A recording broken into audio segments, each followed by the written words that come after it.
Malcontent News is a team of journalists, activists, and researchers with three key missions. A commitment to show an unfiltered view of the before, during, and after of key events live as it happens. To defend the First Amendment using our rights of a free press. And to amplify the voices of underrepresented individuals including Black, Indigenous, persons of color, and the LGBTQIA+ community. Our team is committed to seeking equality for all and holding those in power accountable. The easiest way to support Malcontent News is to bookmark our website at malcontentnews.com, like and follow us on Facebook, subscribe to us on YouTube, and follow us on Twitter, TikTok, Twitch, Instagram, and in the Google News app. To provide financial support, you can become a patron, make a one-time donation through Venmo, or link your Twitch account to your Amazon Prime account and use your free subscription to subscribe to Malcontent News. Thank you for supporting independent journalism and for being a malcontent.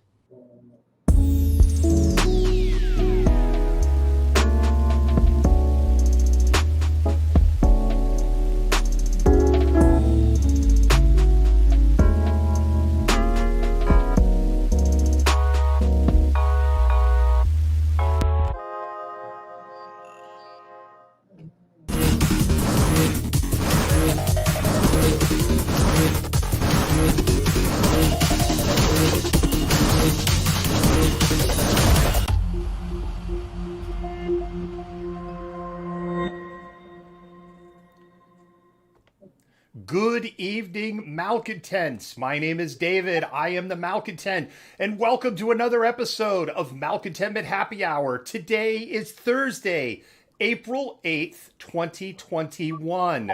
Let me pull in my amazing co-host, Jennifer. How are you doing this evening? I'm doing well. I'm kind of tired, but I'm glad to be here. So, yeah, how are you? It feels like I saw you just yesterday. I know.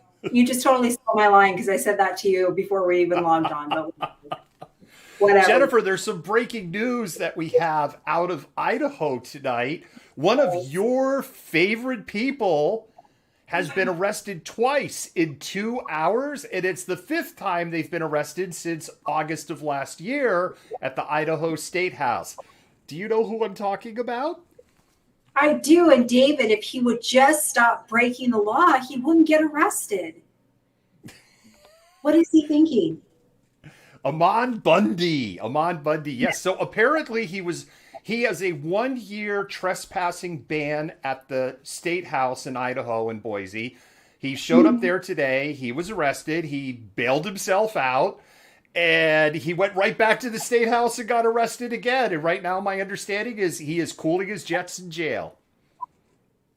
It's a good place for him. Think about what he's done. Think about some life choices. Good example of white privilege and a guy who has gotten away with a lot. Yes, absolutely. Absolutely. God. In less comical criminal news, there's been 3 mass shootings, Jennifer, in 5 days. And 18 people either shot or killed. 7 in North Carolina over the weekend. 5 in South Carolina last night. And then 1 dead and 5 wounded in Texas today. Yeah, it's definitely been pretty rough time for gun violence. It's like people are catching up on lost time. But it's pretty dramatic. I did hear something today that Biden was considering some stronger regulations in the context of guns, which is going to rile some people up. And, he's coming to take our guns. The 2 biggest measures, as I understand, involves, there were 6 that are on the table, as I understand it. 1 involves ghost guns. We can do a story on ghost guns at some other time. The other one, as I understand it, is about red line laws. I'm on the record. Look, I'm gun owner. I'm pro 2A. I am also pro red line laws. They have been instituted in multiple states, and there is a growing body of evidence that they work. Yeah. And there's, honestly, there's nothing wrong with putting some kind of regulations um, on guns. There's no reason everybody needs to have them. There's no reason that there doesn't need to be background checks. There's no reason for people to have assault rifles. I mean, there needs to be some kind of regulation in some context, because this is insane that we have this many mass shootings in this amount of time.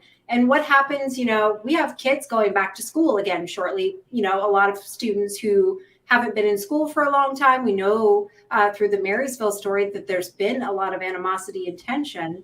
And so how do we protect children from people who might have access to guns?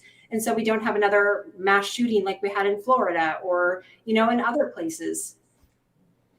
Yeah, absolutely. In other news, one of my favorite people, Matt Gaetz, I don't think Matt's going to be sleeping too well tonight, because the word is from Matt Gaetz' attorney, Fritz Scheller, Joel Greenberg, who is facing dozens of charges, including stalking, sex trafficking, money laundering, inappropriate use of taxpayer money, is working on cutting a plea deal to turn state's evidence against Matt Gaetz and some other Republican lawmakers in underage sex trafficking crimes. Sorry, do I look too excited about this? Do I look excited? This could not happen to a more deserving douchebag, to be quite honest. I hope Matt Gaetz goes down in flames and every little thing that he's ever done in his life is exposed and he is punished for being the disgusting, exploitative, trafficking, generally gross pig that he is. He had a second resignation today. Devin Murphy resigned from his team. Devin Murphy, kind of, if you follow politics, if you follow the news, I would call in political watcher circles almost a household name for somebody who is like behind the curtain. And Devin Murphy pulled the ripcord today. So it's not looking good for Matt. The other thing, Jennifer, before we get to the land acknowledgement, I have to brag. I have to brag a little bit.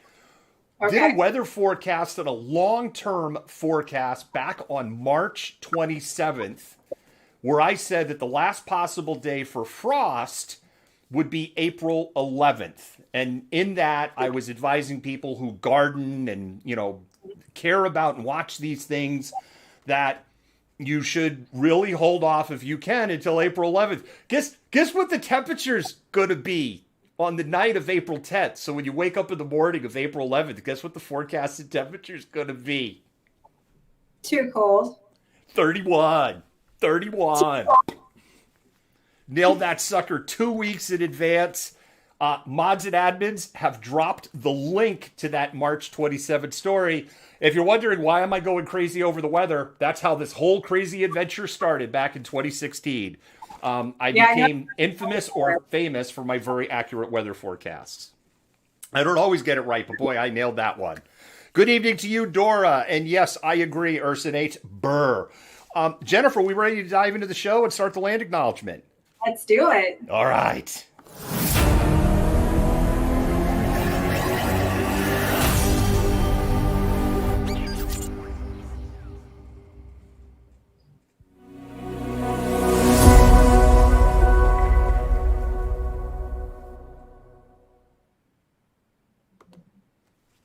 Malcontent News comes to you from Seattle, Washington, the occupied homelands of Coast Salish peoples. We are grateful to live and work as guests on these lands, the land which touches the shared water of all tribes and bands within the Duwamish, Suquamish, Tulalip, and Muckleshoot nations. This land acknowledgement is but one small gesture in the ongoing process of working toward repairing and sustaining relations with Coast Salish lands, waters, peoples, and their other than human kin. Jennifer, thank you so much for that. This is the part of the show where I tell everybody, spam those hearts. Let those mods, admins, researchers, and editors know that you really appreciate all of the hard work that they do. Boomer, Ty, Sarah, Rashi, and the entire team that it is behind them. They are the ones who make all of this possible. If you're not feeling very hard, you at least can give a like. It helps amplify our voice, independent journalism, and it helps amplify LGBTQIA and BIPOC voices. As our social media manager likes to say, we're part of the alphabet mafia. The other thing is, this is the point of the show, please do a share. You can share us out if you're watching us on Facebook. If you're watching us on Twitch or YouTube, you go, hey, there's great content right here. You should be checking this out and feeding your head holes. And the other thing is, if you're on Twitter, you can go ahead and do a retweet. And with that, we're going to go ahead and jump into our first story.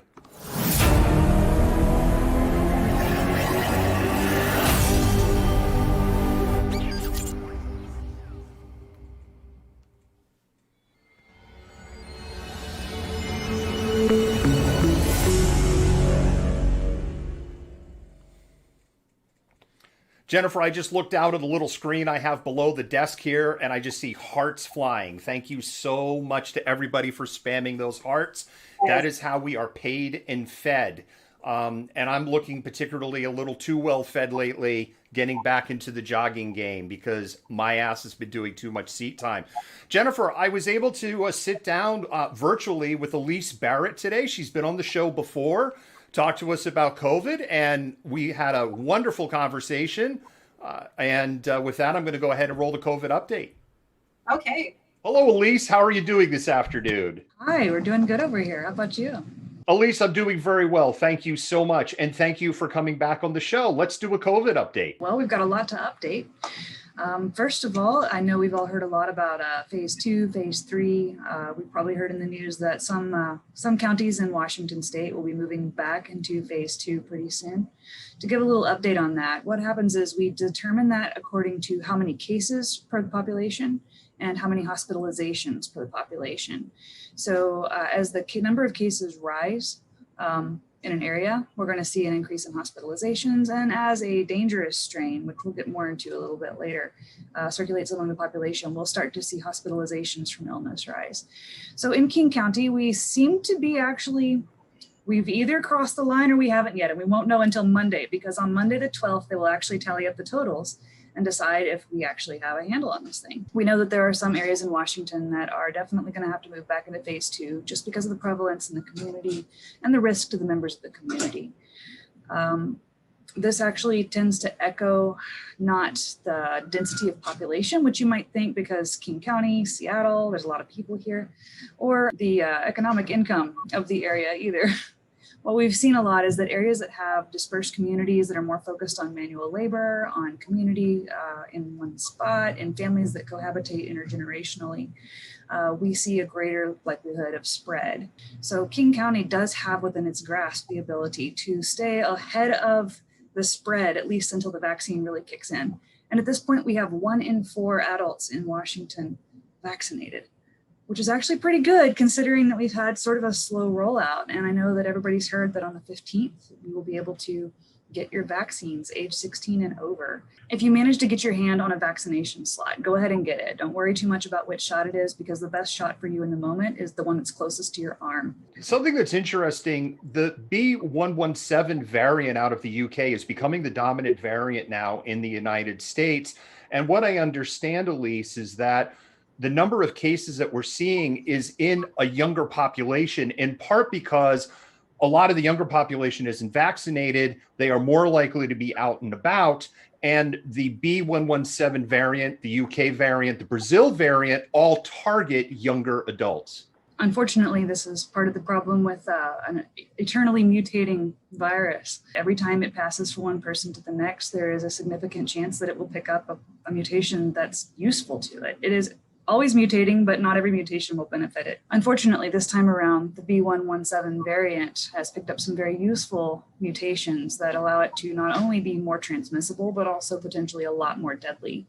It's also given it a little bit of resistance to our mRNA vaccines and also to our Johnson & Johnson vaccine. But what we're seeing is that we are actually in a race. If we can prevent this from jumping from person to person long enough that it can't mutate something useful to it, or what we call vaccine escape, if we can stay ahead of that by manually preventing that transmission by staying a little further away from each other, wearing masks in public, and not giving each other COVID, then we can arrest that spread and that mutation long enough to really get a handle on it. And ultimately, If we don't get a handle on it, we're going to have to keep getting different vaccines because we're going to have to hand tailor these mRNA vaccines to each variant as we go.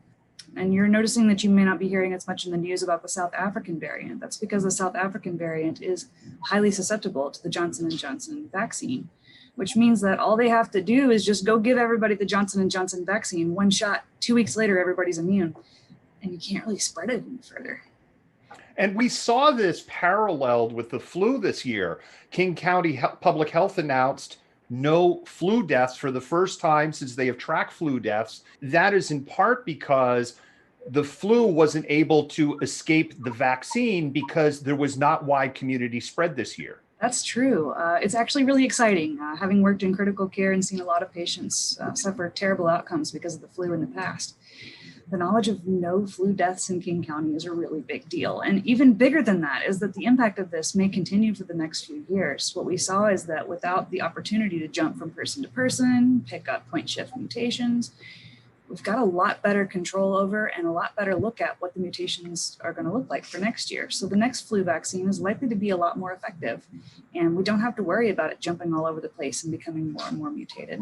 We were, for the most part, not in contact with each other. Kids weren't in school. College was taught remotely. People generally worked remotely in jobs if they could work remotely. Nursing homes and long-term care facilities, they spent most of the year locked down. All of this contributed to preventing the spread of flu, not to mention masks are even more effective against the flu than they are against COVID. Flu viruses are significantly larger than the coronavirus.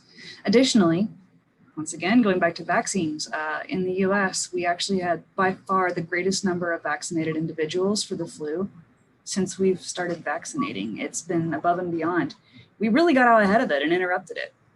So what we know is that vaccines work, masks work, keeping our distance from each other is actually pretty effective. And if we manage to use 2 of those effectively, then maybe we won't have to use the 3rd one quite so much. In Washington State, particularly Western Washington, it certainly isn't all bad news. As we talked about earlier, King County may be on the brink of having to go back off of phase 3. I know Pierce County is well over the line for phase 3. But if we look at other states, there are now 5 states that represent almost half of the COVID cases in the United States. In no particular order: Michigan, Florida, New Jersey, Pennsylvania, and New York. Yeah, what we're seeing is that a lot of these states that have a high prevalence, there's not really a sharp divide between them. This is not a red state, blue state thing. This is simply, here's where the population centers are, and here's, unfortunately, where B117 has chosen to emerge. We're seeing increasing numbers of B117 also in California, so we fully expect California to join the ranks of the top 5 pretty soon. Biden administration set a target of 100 million vaccinations in the first 100 days. They blew past that goal a couple of weeks ago. They've now moved it to 200 vaccinations within the first 100 days.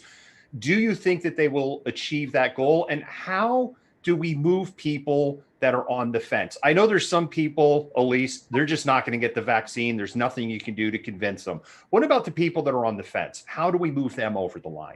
First of all, in answer to your first question, I think it's very possible as long as we're able to organize correctly. I know that some of the big FEMA sites, especially the one out in Yakima, are set up for an unbelievable volume of vaccines. In fact, if anybody is really struggling to find themselves a vaccine opening and is able to drive out to Yakima, they currently have openings enough that they're even taking people that don't have appointments. As far as convincing people to get the shot, I know vaccines are a pretty hot debate right now online, especially. It's the same places you can go to read comment sections and find out about how the world is flat. You can also go to hear that COVID was all made up and Bill Gates invented the vaccine to improve our Wi-Fi access or something. I think as more people get the shot and start to understand, it's not as scary as all that, that's going to help. And a lot of the biggest thing we can do to help the people around us get the shot is to get the shot ourselves. Be really open about it. Be very straightforward. You can take your, shot selfie, your vaccine, what do they call it? Your vaccine selfie. And you can post it on social media, but you can also talk about what you experience afterwards. Say, I had a day where I just felt really blah. And then the next day I was back to my normal self. And that helps people a lot. Elise, thank you so much for the COVID update. And we look forward to having you on the show again. Great interview, Jennifer. Yes, she's amazing to talk to. So articulate, wealth of knowledge. But I think she makes some interesting kind of points or revelations about parts of King County and even Pierce County needing to go back to phase 2 because of the ramp up of the spread. I know on the UW campus, we've seen a 4th wave of coronavirus cases in Greek Row. And so it's not over yet. It's great that we have 1 in 4 people getting vaccinated, adults getting vaccinated, but there's still a lot of people that aren't vaccinated. And they're out there in phase 3. It looks pretty normal to me where I'm at. I'm in the university district, and it's pretty crowded in most places. And this stuff is going to continue to spread until we get a handle on it. Yesterday, drove back from Bellevue back to Kirkland at 4:05, right around 2 o'clock in the afternoon. And the operative word was shit show. It was like 18 months ago. It was stop and go, and all of the places it would be stop and go at 2 in the afternoon, and no accident, no construction. It was just volume. Everything I'm reading, Jennifer, and I risk speculating. So I'm only speculating. I'm not saying it's my opinion, but it kind of looks like Pierce County in particular is boned.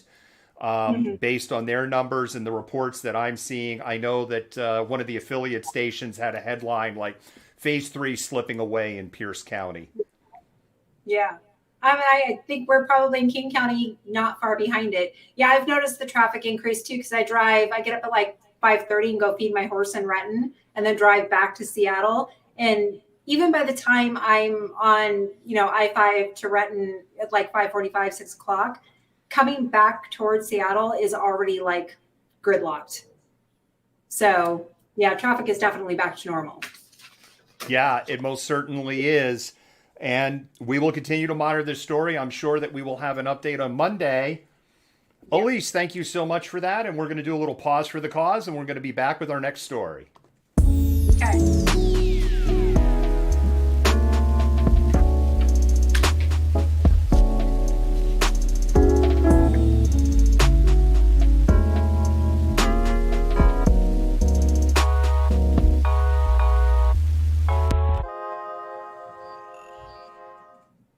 Hi, Malcontents. I'm David, the Malcontent, and I'd like to talk to you for a moment about supporting independent media. When you support us, you help us bring the before, during, and after. You help us defend the First Amendment. You help us amplify BIPOC and LGBTQIA voices, and you help us hold leaderships at a local, state, and federal level accountable. None of this would be possible without support by viewers just like you. When you become a patron for as little as $5 a month, you help buy technology, safety equipment, and help cover travel expenses so that we can continue to bring you news that you trust. If you can't become a patron, you can do a one-time donation on Venmo, and your dollars will go to the exact same causes. With your continued support, we can continue to amplify BIPOC and LGBTQIA voices while showing the truth on what is happening in the world around us. Once again, thank you. Don't worry, Malcontents, we will be pitching potato scodes later on in the show. Spam those hearts. Please let those mods and admins know that you appreciate everything they do. Please do a share. And whatever channel you may be on, do a like or a follow. And on the subject of follow, Facebook recently did an update. I keep forgetting to put this in the show notes. Facebook recently did an update in how pages are handled and managed. And it has been, quite frankly, for page owners, a nightmare. One of the things that I have noticed, many of our most active members are no longer following the page. I know it's not because you did anything. It's because Facebook did it. How do I know you didn't unfollow? Because I can see you in the comments when we're doing the show. Like some of you right now, you're not following the page anymore, which is why if you're like, why am I not getting notifications? Because Facebook booted you out. So if you're on Facebook, please go ahead and give us a follow. And again, share, retweet, and one more time, spam those hearts because we're going to move into some heavier topics. Jennifer, we're going to go ahead and pull into your story.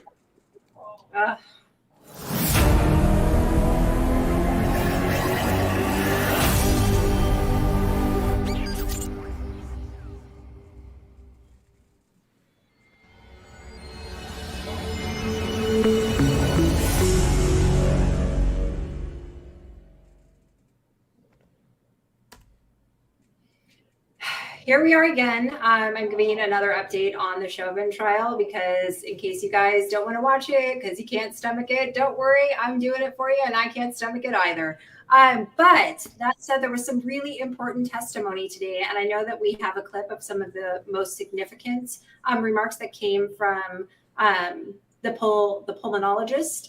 So if you want to go ahead and run that, David, and then I will talk a little bit more after. Dr. Tobin, would using a short video that you prepared help you explain to the jurors how oxygen gets into the lungs and the body? How we take in oxygen? Yep. I'm going to show you what's been marked as Exhibit 950. Can you describe first what that is? So here we're looking at the lungs inside a body, and we see here that you can see the windpipe up at the top, the trachea, and then that splits into the bronchial tubes. And also you can see the diaphragm down at the bottom. And when the diaphragm contracts, there will be air moving. The jurors can't see it yet, so I'm just having you just identify. Oh, I'm sorry, terribly sorry. I apologize. Yeah, I'm going to offer it, Your Honor. Exhibit 950. 950 is received. Yeah.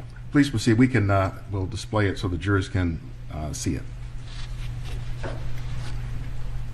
Okay, so now we're looking, and you can see the contraction of the diaphragm. That's the kind of pink area down at the bottom. We see air going down through the windpipe and then proceeding down to the bronchial tubes.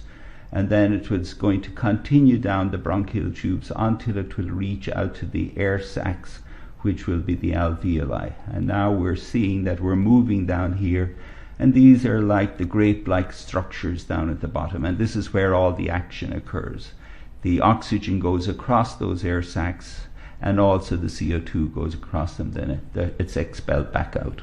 So that's everything in a very rapid video. So then what happened in the case of Mr. Floyd that relates to the shallow breathing that resulted in his low oxygen? So there are a number of forces that led to that the size of his breath became so small. And so there are a series of forces higher up that are leading to that. And the main forces that are going to lead to the shallow breath are going to be that he's turned prone on the street, that he has the handcuffs in place combined with the street, and then that he has a knee on his neck, and then that he has a knee on his back and on his side. All of these four forces are ultimately going to result in the low tidal volume, which gives you the shallow breaths that we saw here. And so the air will not be able to reach those air sacs we just saw in the video where the oxygen is exchanged and the carbon dioxide is removed.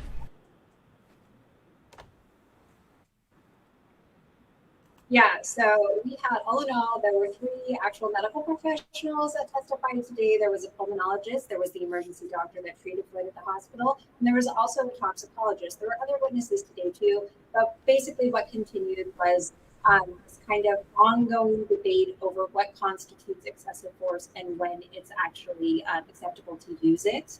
So just a couple of things. They're consistently throughout the trial. If you're not familiar with, they're talking about prone. Prone just means that he was laying on his stomach. Prone and supine are common like medical terms that are used to demonstrate when someone is laying on their stomach or on their back downward and downward.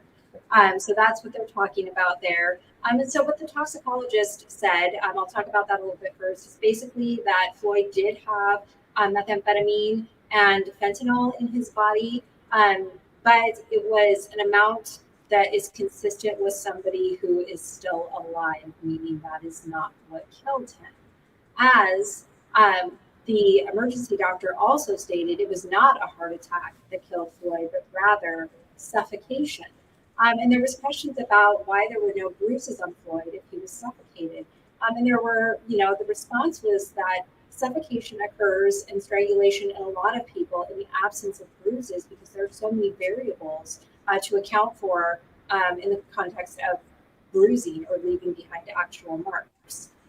The big thing, though, is that the pulmonologist said he was suffocated.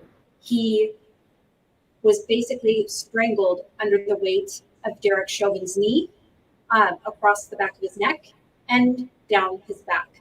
So he had all of that pressure combined with being placed in the prone position on the ground. He said at one point he thinks he went into a tonic-clonic seizure from an inability to get air.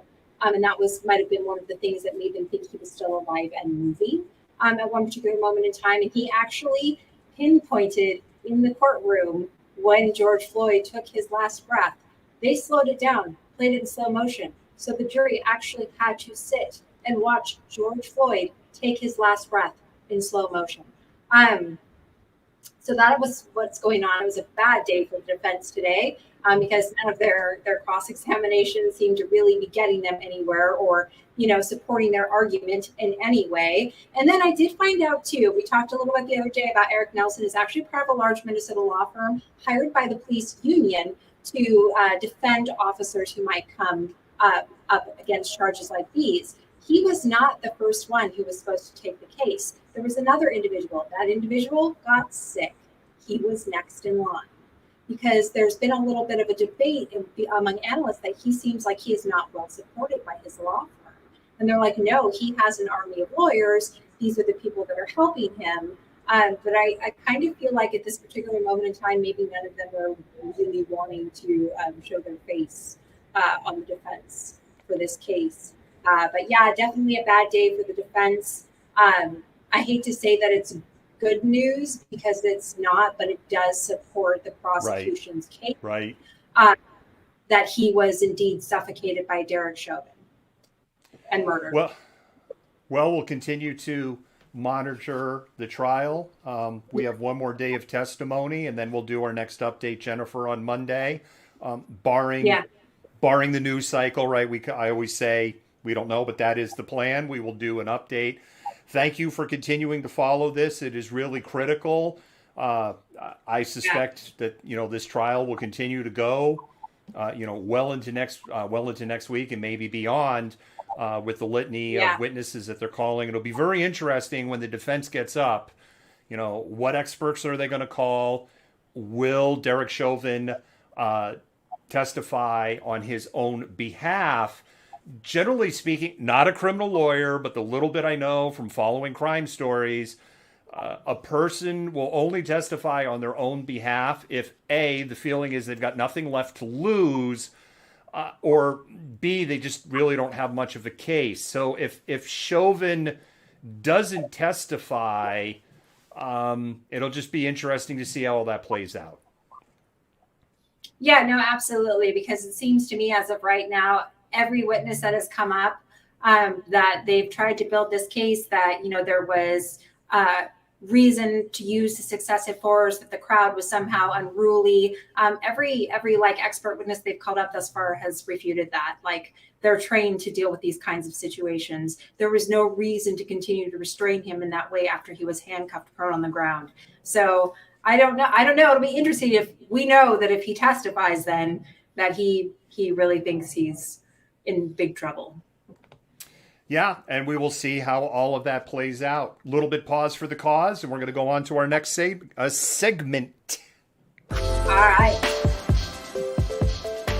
Black Coffee is a hub for communities and a hub for meeting people, making friends, and understanding. What Black Coffee is to me is a place to actually call home, a place where Black youth will feel welcomed, where Black families will come and feel like they're at home. What we're trying to build is more than just coffee. Community is something that we do naturally. We know who's in the community, we know what the deficits are, and we're trying to fix that. We want to bring people together. My hope is that the phrase grounded in excellence shows up everywhere and that it becomes a movement. I'm looking forward to hanging out at Black Coffee with my friends and feeling safe. Black Coffee to me means opportunity for people like me and my other friends and family to come here and do homework safely and hang out and stuff like that. That is happening. It is happening. Black Coffee Northwest is located in Shoreline, Washington, between 180th and 170th on the west side of the highway. They have amazing coffee from Africa. They have amazing merch. And don't forget to ask for the potato scones. You know, Jennifer, one of these days we're going to play the black coffee ad. We're just going to cut the camera to me, and I'm going to be eating a potato scone, and I'm not going to say anything. So, did you get day, did you get the comments in the comment section? I have. I've seen all the comments on the potato scone. It's becoming like an inside joke almost here for Malcontents. But very seriously, if you're new to the show, they have a potato scone. It is like a baked potato with cheese and onion, had a baby with like this flaky, perfect scone. It is absolutely amazing. My mouth is watering just thinking about it. Jennifer, I'm going to remind folks out there to spam those hearts. Let people know. Are we ready? Are we ready for it? Let's do it.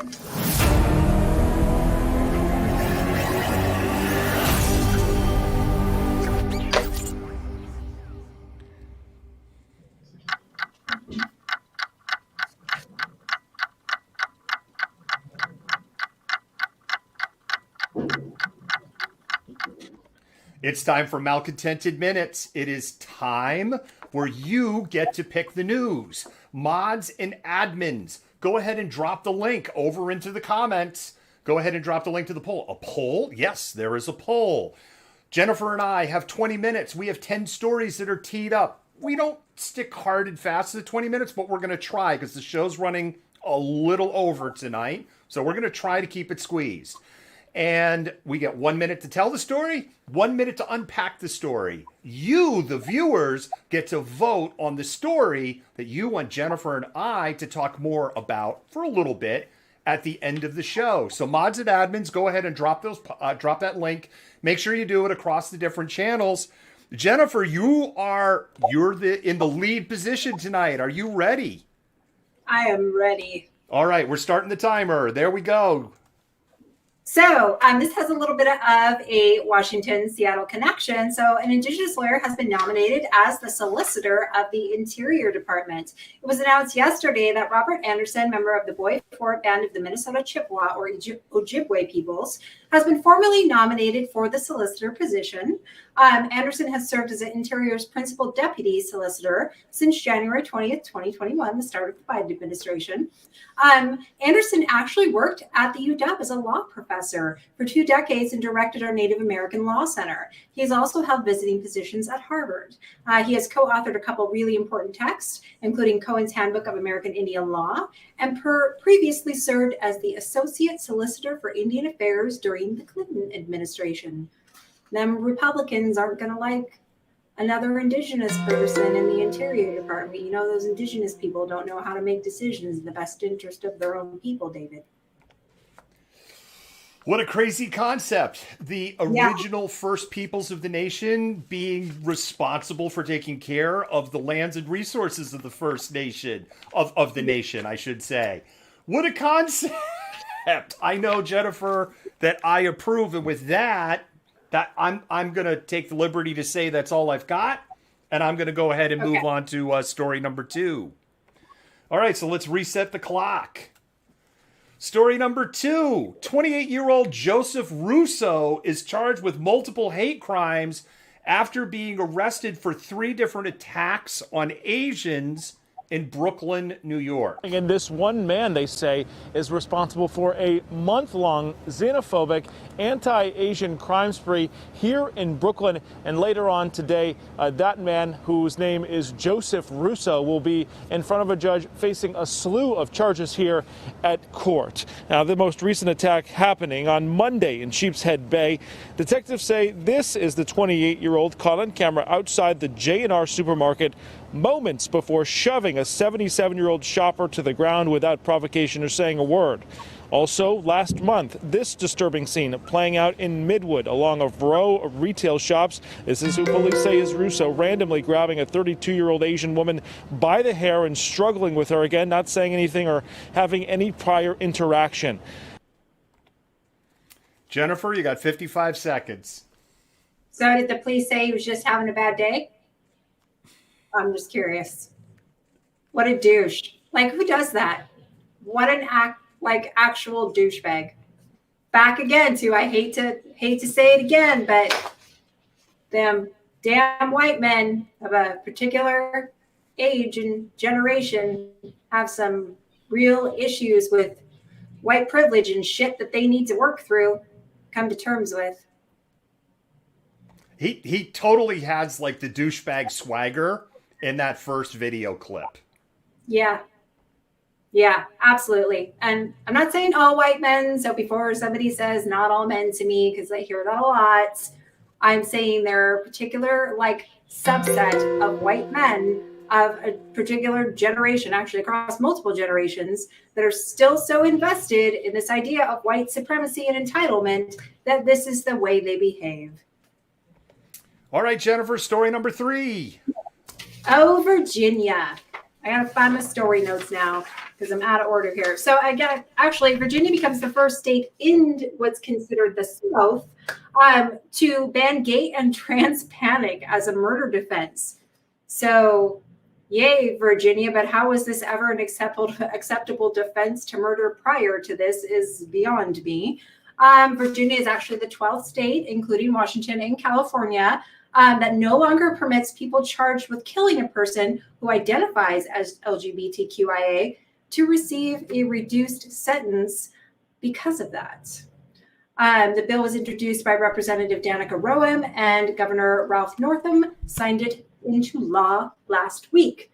It's just such a weird thing to me to consider that was ever a reasonable defense in the first place. But I'm glad that at least 12 states now have done away with it. Hallelujah! Holy shit! Where's the Tylenol? Why? I didn't know this was a thing.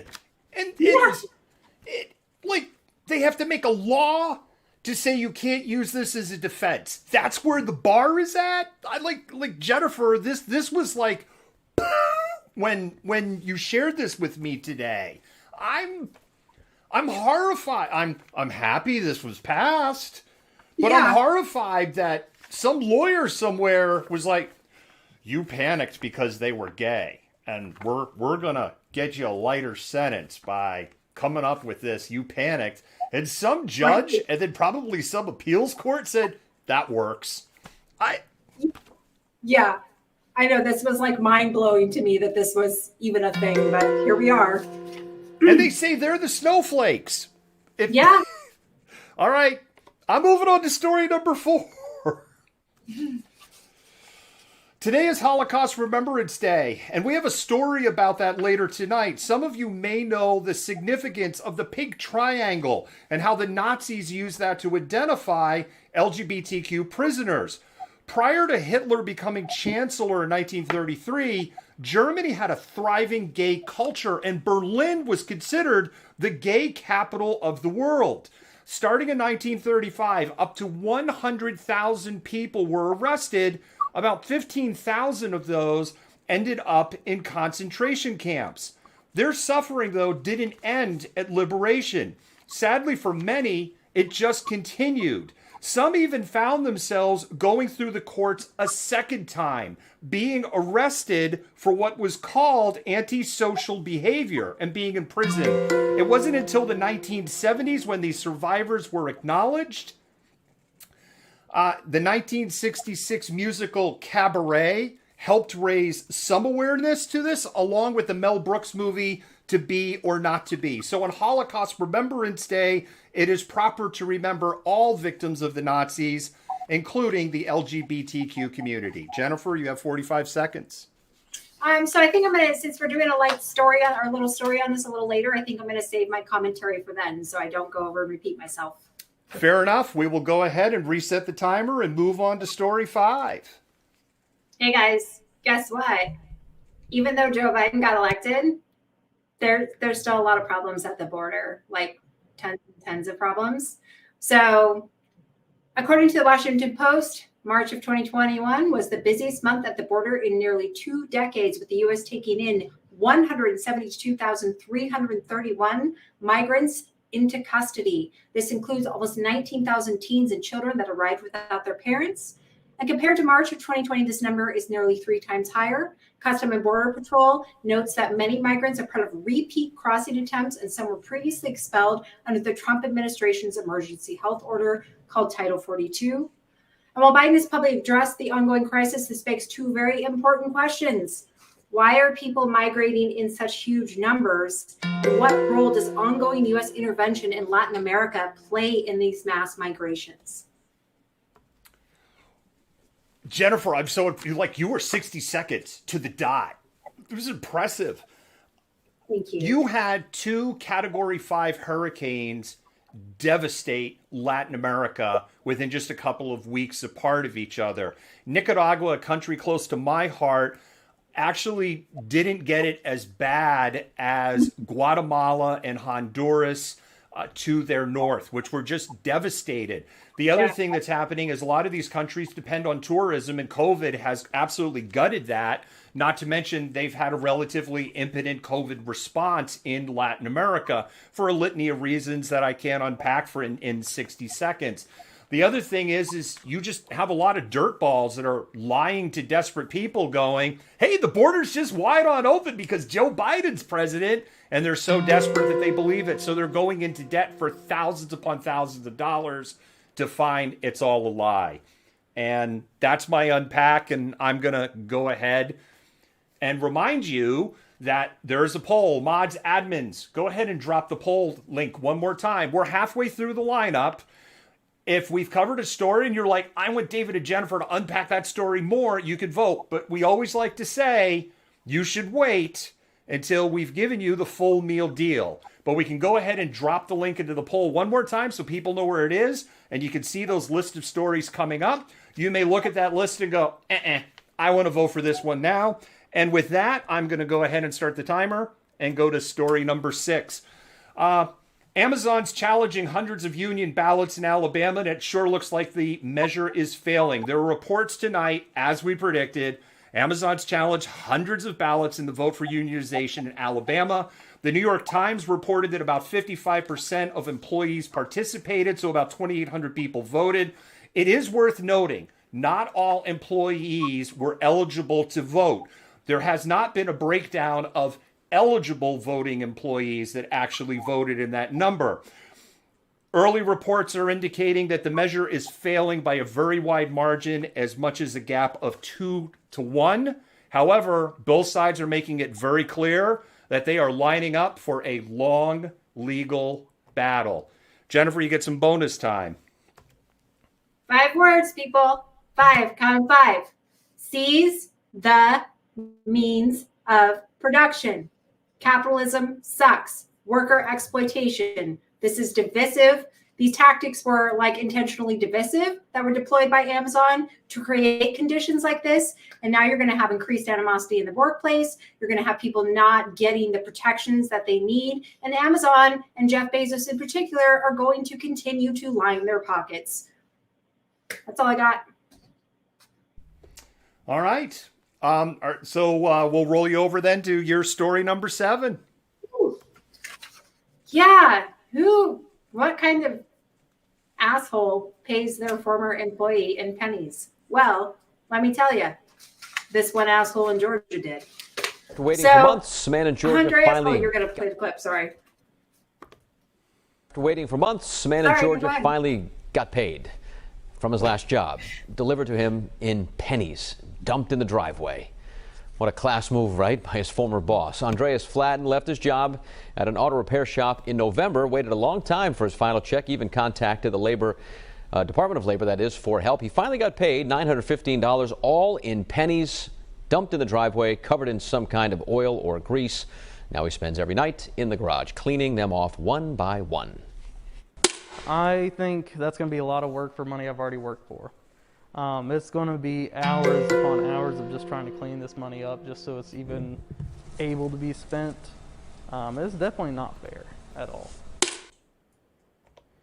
Jennifer, I've reset the clock because I hit the button too soon and we just messed it all up. So I'm sorry, you can go. Okay, no, I just wanted to say you covered most of it, but I just want to add that when he left the pile of pennies in the yard, he also added a sweet little note for his former employee that said, "Fuck you," and this pile of pennies. But Coinstar kind of jumped in, heard about the story. They came and actually picked all of the coins up and then cashed them in for the man, and he got his paycheck in cash instead of coins. But I just want to point out the name and location of this place in case you're in Fayetteville, Georgia, or somewhere in that area and need automotive work. Don't go here. This is the pennies came from Miles Walker, owner of the OK Walker Auto Works Body Shop in Peachtree City, Georgia.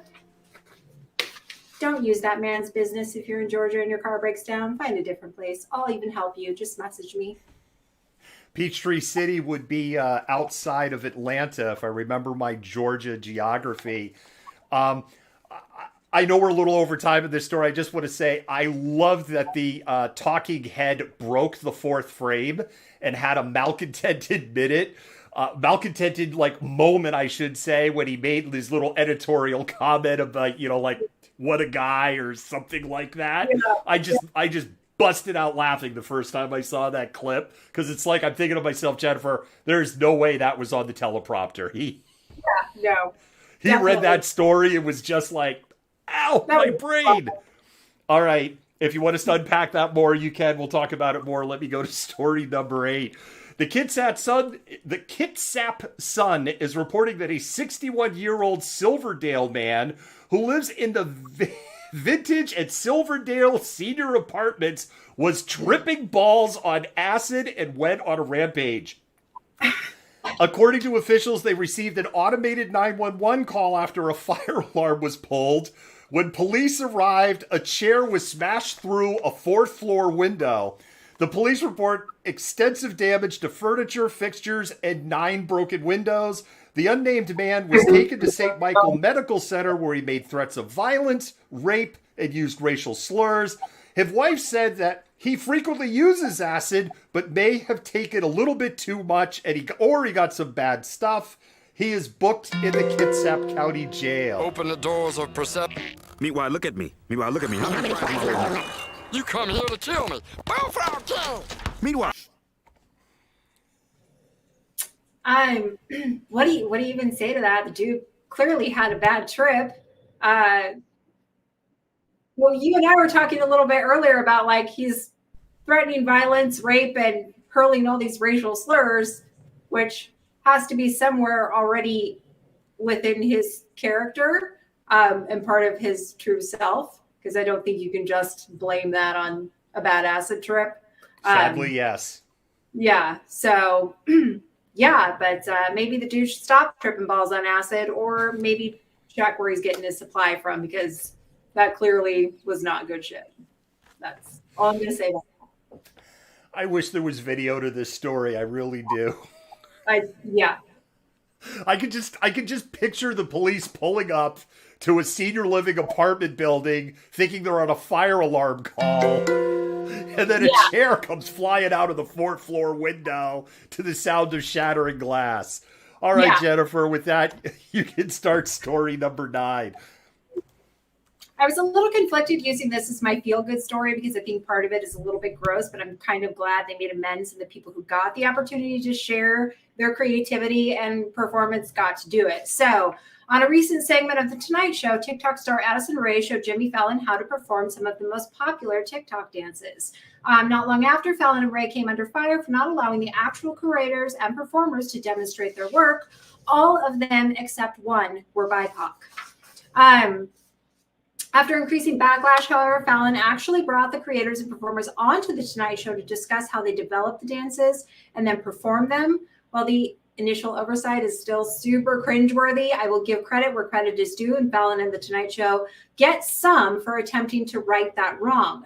So congratulations to the creators and performers for getting to share their own work and get the credit for it that they deserve.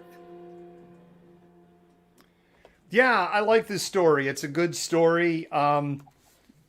Jimmy Fallon comes across as the kind of guy who should know better in the first place, but I always like it when people in these positions don't dig a hole for themselves and just double down on the wrong or hope that it goes away.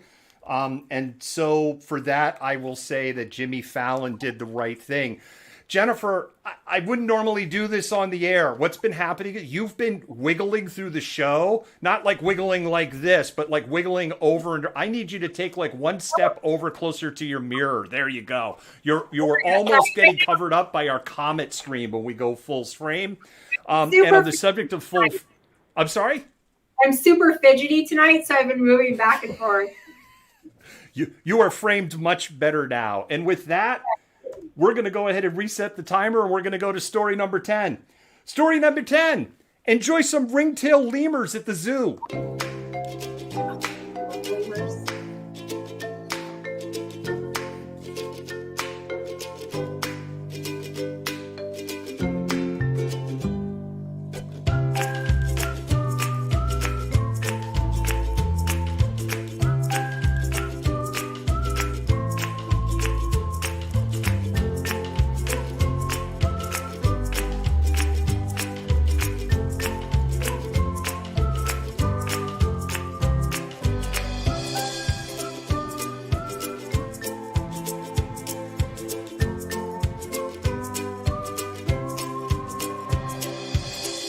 It's a squirrel.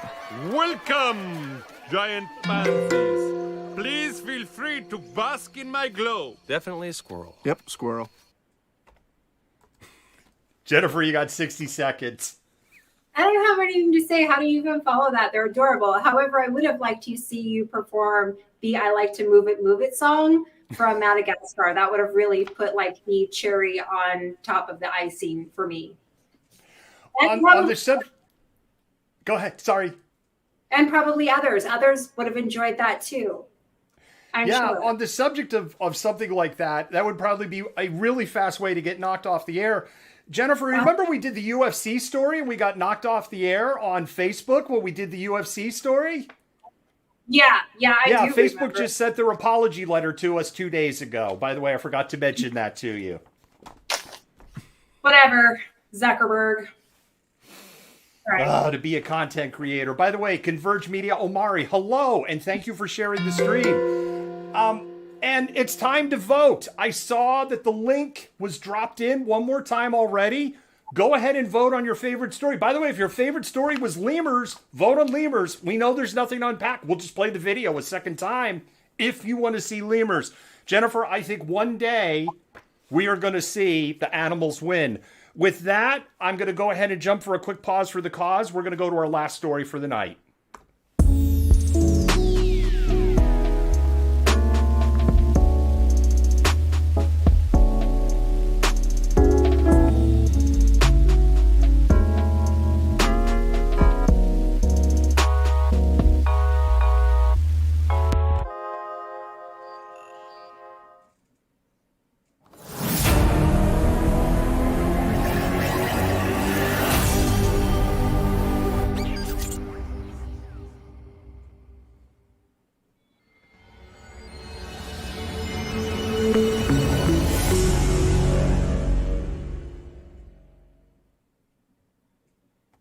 Holocaust Remembrance Week aligns this year to the liberation of Buchenwald. And because the exiting of that camp was over a week, the discovery and the communications happened in the middle of that week, and official liberation happened on April 11th.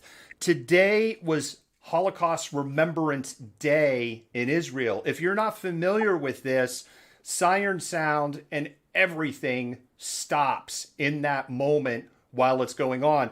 I'm going to play a clip. There's nothing in the clip, but I will say if you're neurodivergent and you are sensitive to sounds, you might find this video clip a little irritating. So I'm just going to have that caveat. There's nothing else in there that's alarming.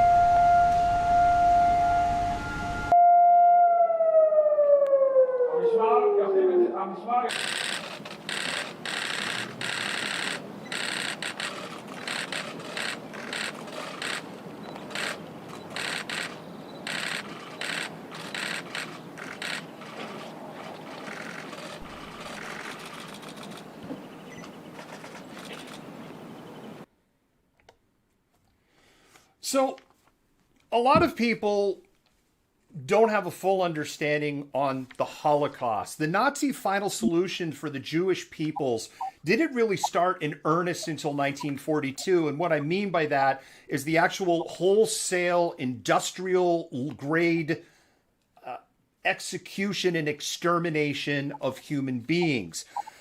The failure of the Russian front and the ability to take Moscow is actually what started this final solution from being implemented. Originally, the idea was that the Jewish peoples would be put somewhere in the Balkans. And then when France collapsed, it was, we're going to put them to Madagascar because France controlled Madagascar. And then when they started Operation Barbarossa and invaded Russia, it was going to be, Stalin has all these gulags out in Russia. When we're done overtaking Russia, we'll just move everybody to Siberia and use the existing Russian infrastructure. And that is what happened. The first concentration camp that was built was Dachau, and Dachau opened in 1933. Dachau did not hold Jews.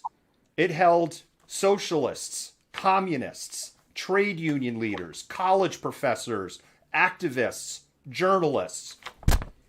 Forget my Jewish faith, it included people like us. And what it included largely was people that were enemies of Adolf Hitler. Yes, there's a trope that goes around that Adolf Hitler was a socialist, simply because the name socialist is in the name of the Nazi party. But that's like saying North Korea is a democracy simply because they have democratic in their name. Buchenwald was notorious even by death camp standards. Ilse Koch was known as the bitch of Buchenwald. She was so evil. Jennifer, the Nazis arrested her in 1943. She was known for having collections of cured and mummified human skins, tattoos. She had a lamp that was made with the foot as the base of a human being. Yep. Buchenwald was officially liberated on April 11th. And as U.S. troops were closing in, the Germans started to evacuate prisoners out of the camp. They wanted to actually blow up the camp and kill all the prisoners to eliminate any evidence that the camp had existed. A Polish POW who had survived in Buchenwald since 1941, who was a radio man in the Polish army, had built a shortwave radio and a small generator that they kept hidden in a movie room. I mean, think almost like Stalag 17, the movie, or Hogan's Heroes. The resistance leaders in the camp decided that their situation was so desperate on April 8th, 1945, today. They needed to risk having the radio detected and being killed before all the prisoners were evacuated out and would certainly die anyway. They typed out a message in Morse code to the Army of General Patton. This is the Buchenwald concentration camp, SOS. We request help. They want to evacuate us. The SS wanted to destroy us. They had no idea if they were going to get a response. They got a response. The radio operator actually fainted when they got a response. And the response that they got was, Kilo Zulu, Bravo uniform. And I know that that was not the phonetic alphabet of the day. I am modernizing it.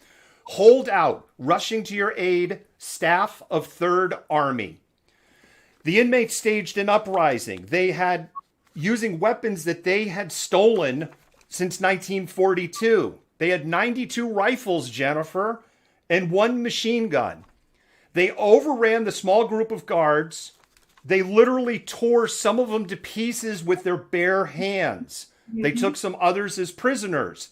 And it was during this uprising that a lone U.S. soldier arrived at the prison camp. His name was Rick Carrier, and we have an interview with him.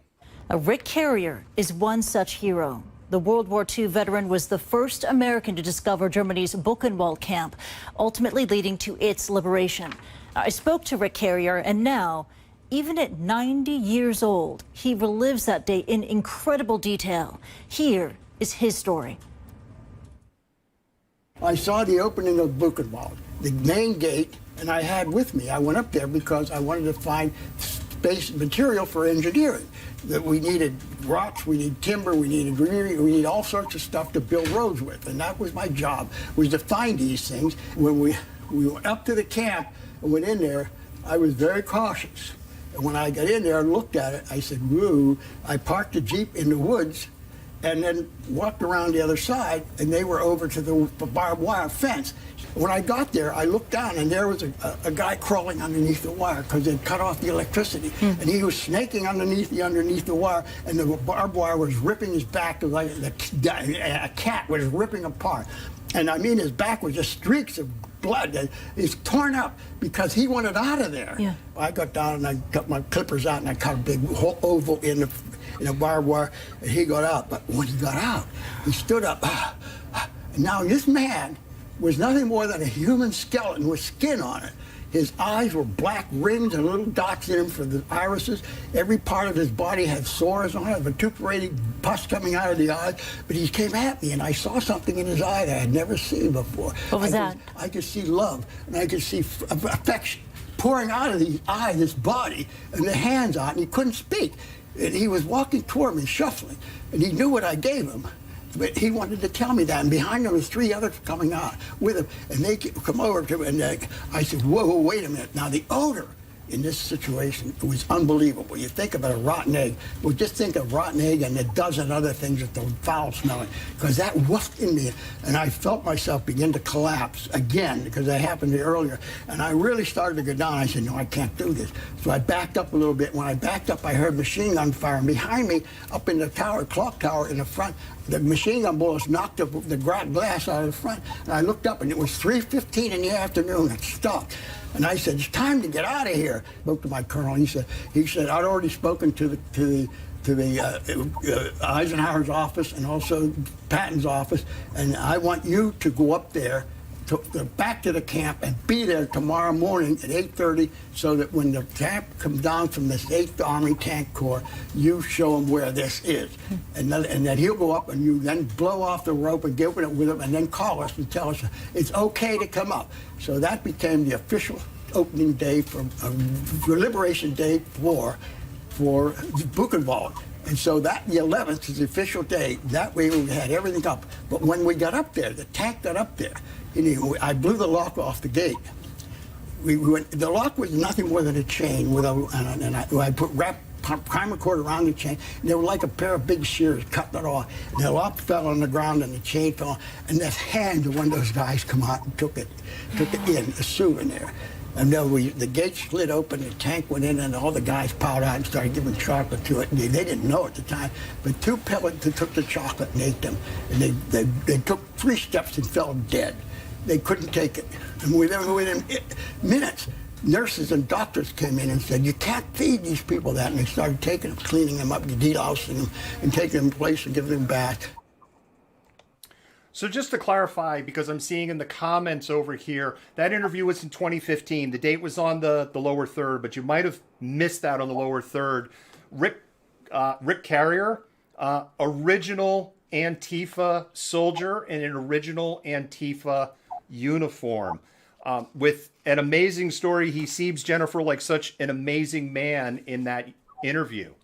Yeah, no, absolutely. And it's so, I think so many people forget just how bad it was at the end. I mean, they had plans to either blow up concentration camps when they knew that basically it was up and they were done, or to basically just mass murder everybody that was left in the concentration camps. I actually TA'd classes on the Holocaust and American life, and then Nazi Germany in the Holocaust when I was still taking classes at UW.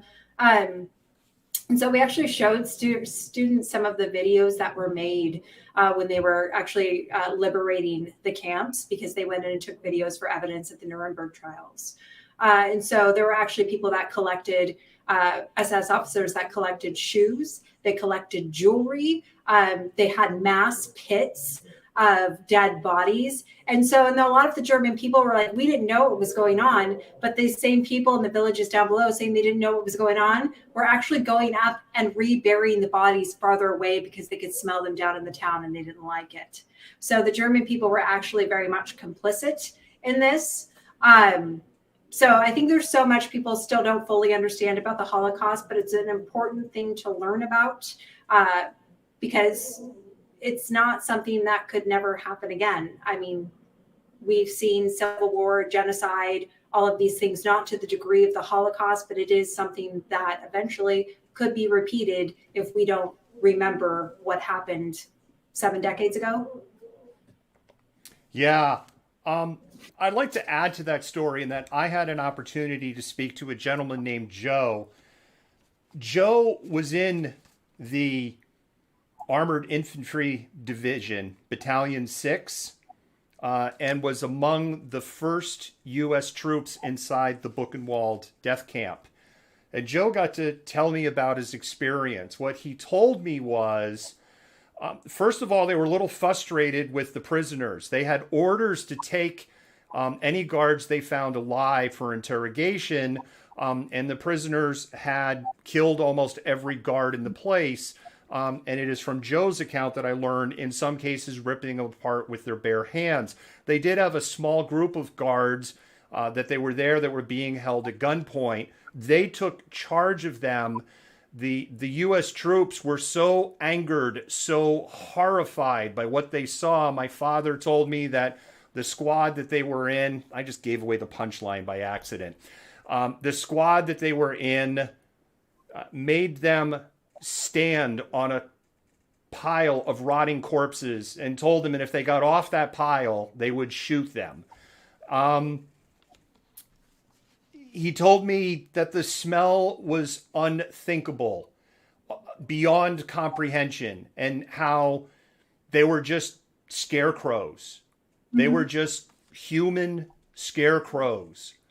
Yeah. Skin, bones, barely able to move, covered in their own filth, and shared the same story that Rick Carrier shared. Ones that got food would eat the food and drop dead. Their body couldn't process the food. They were ordered by a colonel to not talk about what they saw there. Joe was one of the first people into the camp on the next day after Rick Carrier arrived there. What's really fascinating to me on the Rick Carrier story, Jennifer, is how he talks about hearing machine gun fire. And we know where that machine gun fire was coming from when we learn the rest of the history. Of course, he doesn't know that, but the word is out. The Americans are here. They don't know it's just one American, and they're taking it as this is our opportunity to strike back. Rick Carrier died on December 2nd, 2016. So Rick is no longer with us. Joe died on October 10, 1998. Joe was buried in Arlington National Cemetery. Joe is my father. And he was part of the original Antifa army. He put the fun in dysfunctional because of everything that he saw and witnessed in World War II. But I'm damn proud of him tonight.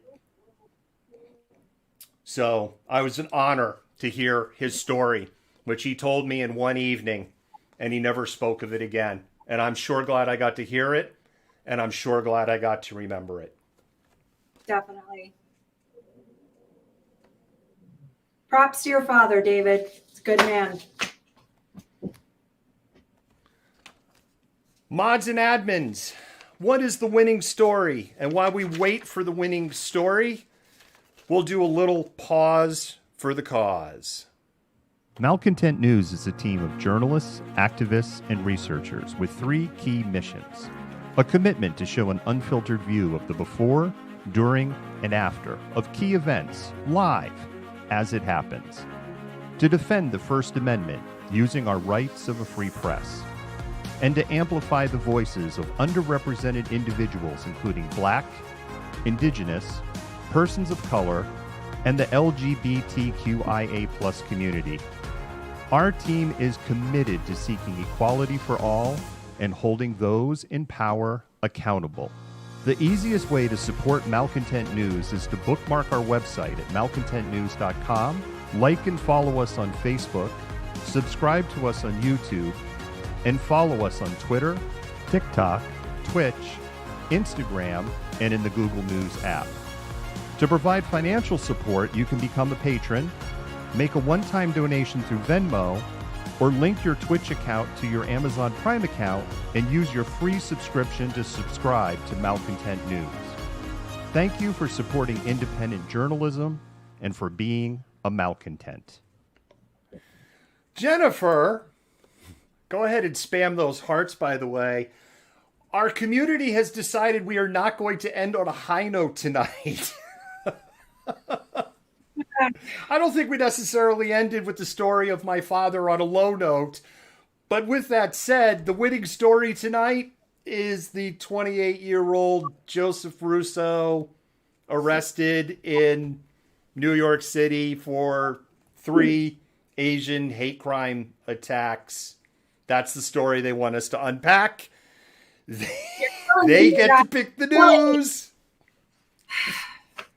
We're not a dictatorship here. This is what democracy looks like. Yeah. Yes. Hallelujah! Holy shit! Where's the Tylenol? I would have voted for Liebers. Yeah. Jennifer, it was my story, so I'll let you go first. I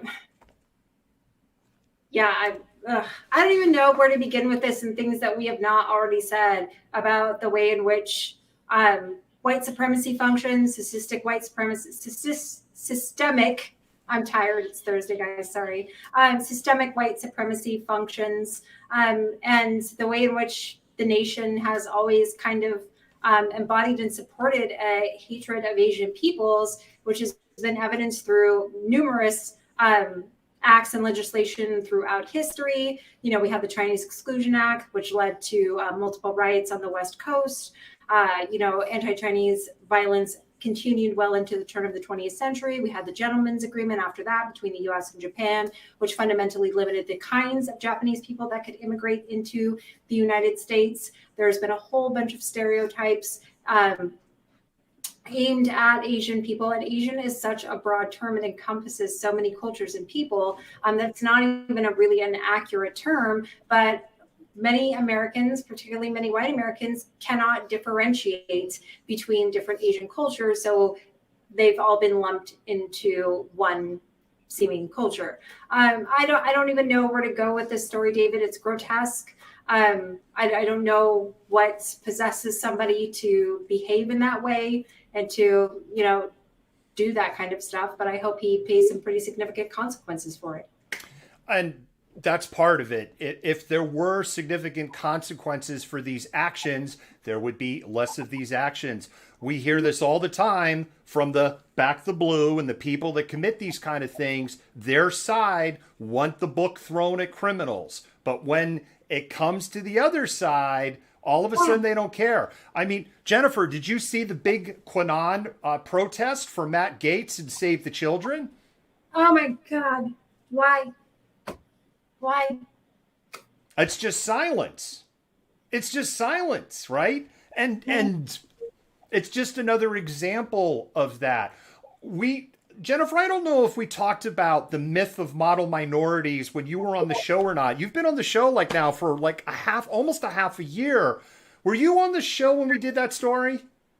No, you didn't, but we did talk a little bit about it because there's actually a lot of scholarship about the model minority and the myth of the model minority. One of the best ones is actually written by a journalist who identifies as Asian American. But yeah, it's written by a journalist and really works to kind of refute the myth of the model minority. And part of the whole model minority thing is really gross anyways, because what it does is it pits minority groups against each other and, basically creates tension and further cements systems of white supremacy. Yes, exactly. And our history in I know the story is out of New York. Our history of Pacific Northwest is particularly horrible when it comes to Chinese Americans, Japanese Americans. I'll tell this little anecdote. There is this trope that Chinese restaurants serve cats and dogs, right? Where did this trope come from? The United States passed very onerous laws that basically blocked Chinese immigration. However, there were a couple of loopholes. And one of the loopholes was essentially if you needed chef or hospitality workers for a fine dining establishment, then you could bring people in from other cultures in Asia. Hence, this is why we have Chinese restaurants all over the United States. They exploded. And in the day, they were very fancy places to eat. And Americans were instantly curious about the Chinese restaurants because of the fancy look and the fancy service and the white coats. And guess what? This started hurting business. Mm-hmm. And so how are we going to deal with that? Are we going to up our service? Are we going to serve better food? Are we going to diversify our menu? No. We're going to create rumors that you're eating dogs and cats at the Chinese restaurant. It's just like one little example out of our history, and the trope lives today. Yeah, and I would just like to point out that the 1882 Chinese Exclusion Act was the first piece of legislation passed by the U.S. government that targeted a specific ethnic group. Jennifer dropping the history truth on us, and I love it. Jennifer, I've been reading the comments, and they're in full sectarian violence. I don't know if you've seen it over there. There is tear gas and flashbang grenades, and they are beating each other with poles because they want me to push a button, and I'm going to push the button. Push it.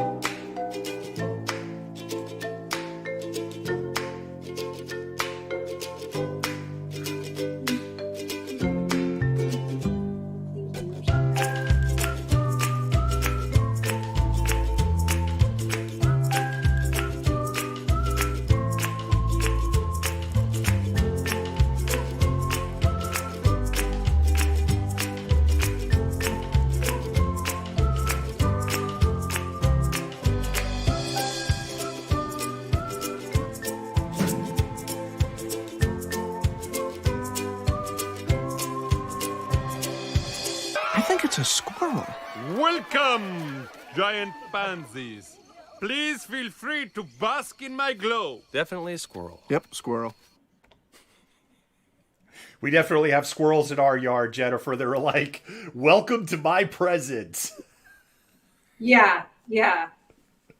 Pretty much. I have issues with the squirrels on campus because they're used to getting so much food when students are on campus all the time. So one time I was going back to my office and I had this like bag of almonds in my purse and I was like, oh, here, little squirrel. And it came riding like right over to the top of my foot. So I was like, hey, dude, just back up. We don't have to do this because I talk to squirrels. And so I finally ended up just dumping out my bag of almonds for it. And it very much appreciated it, but it like ran over to me like a dog and I was a little bit alarmed. They can be super, and they are crazy smart. We've watched them in the yard. And they could be crazy smart. Dora, I saw your comment about loving the movie Madagascar. I love it too, because any movie that has this line exchange, which will be forever etched in my head. Well, the penguins are going. The penguins are psychotic. Just the whole idea of psychotic penguins warms my heart. Yes, I agree. The other one is, it's the man, cute and cuddly, boys. The penguins have like all of the great lines there, and I know that they tried to change. I know that they tried a cartoon where they tried to give the penguins their own show, and the writing was terrible. It just didn't work. Yeah. It'd be like trying to give the hyenas from The Lion King their own show. They were great in the movie with the rest of the characters, but. The other one that I love that the penguin, there's a third penguin line that I love. Commence Operation Epic Fail now. I've used that one in corporate America, privately on the inside. Jennifer, wonderful show. I'm glad that we were able to finish with Lemur so we could finish on a high note. We do listen to the protest vote. Yes, and you've been shuffling. Moving to the comment section. So Malcontents, we are planning to stream live on Saturday down in Tacoma. There is an event celebrating Black business and Black culture. The plan right now is to go down and stream that. There is also supposed to be an action on Sunday where we're going to be celebrating like White Lives Matter and white. And right now we're planning to go to that, although I will say the chatter on it is relatively quiet. There's a fair number of people who are just kind of feeling like this is just a BS thing to stir. But we're planning to be there with the camera. And then, Jennifer, we'll see you on Monday. Yes. Good night, everyone. Good night, David. everybody. And thank you for for our patrons and those who Venmo. We love you. You help keep the lights on. Malcontent I'm News gonna is go a team disappear of behind journalists, comments activists, and researchers with 3 key missions. A commitment to show an unfiltered view of the before, during, and after of key events, live, as it happens. To defend the First Amendment using our rights of a free press. And to amplify the voices of underrepresented individuals including Black, Indigenous, persons of color, and the LGBTQIA+ community. Our team is committed to seeking equality for all and holding those in power accountable. The easiest way to support Malcontent News is to bookmark our website at malcontentnews.com, like and follow us on Facebook, subscribe to us on YouTube, and follow us on Twitter, TikTok, Twitch, Instagram, and in the Google News app. To provide financial support, you can become a patron, make a one-time donation through Venmo, or link your Twitch account to your Amazon Prime account and use your free subscription to subscribe to Malcontent News. Thank you for supporting independent journalism and for being a malcontent.